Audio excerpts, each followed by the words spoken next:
The reign of Commodus, the son of Marcus Aurelius, is often remembered as a turbulent period in Roman history marked by allegations of treason and a departure from the principles that had defined the Roman Principate.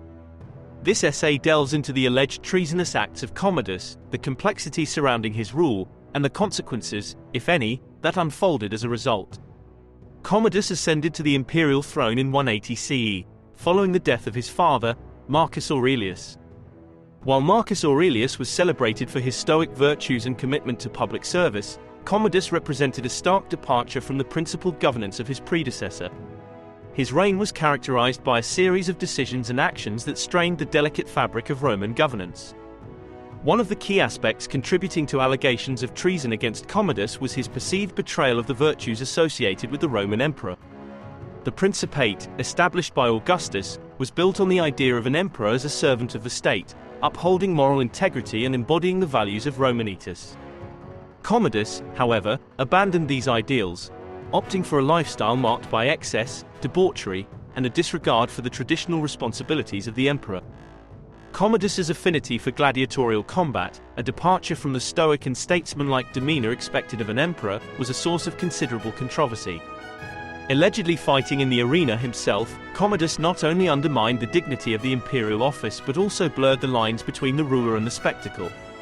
This departure from established norms was viewed by many as a betrayal of the dignitas associated with the Roman Principate.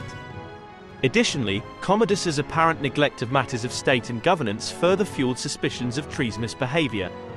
The emperor's preoccupation with personal indulgences, including the maintenance of his own popularity through lavish spectacles and the distribution of gifts, raised concerns about his commitment to the well-being and security of the Roman state.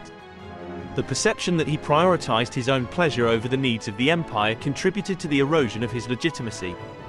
Despite these allegations, there is no historical evidence to suggest that Commodus underwent a formal legal process for treason.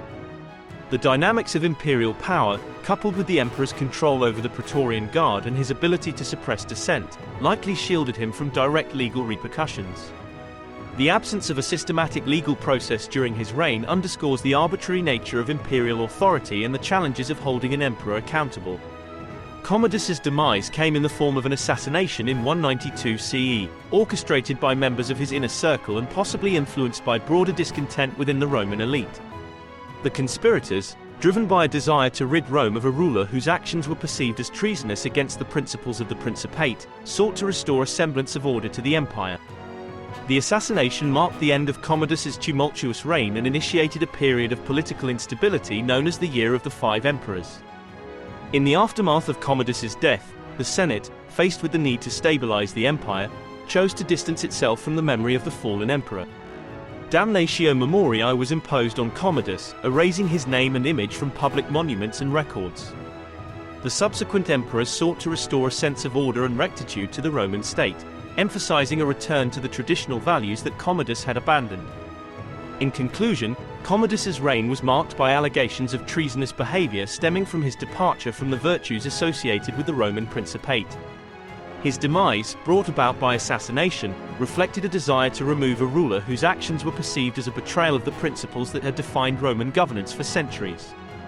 While there was no formal legal process for treason during Commodus's rule, his posthumous condemnation through damnatio memoriae underscored the rejection of his legacy and the attempt to restore the principal foundations of the Roman state.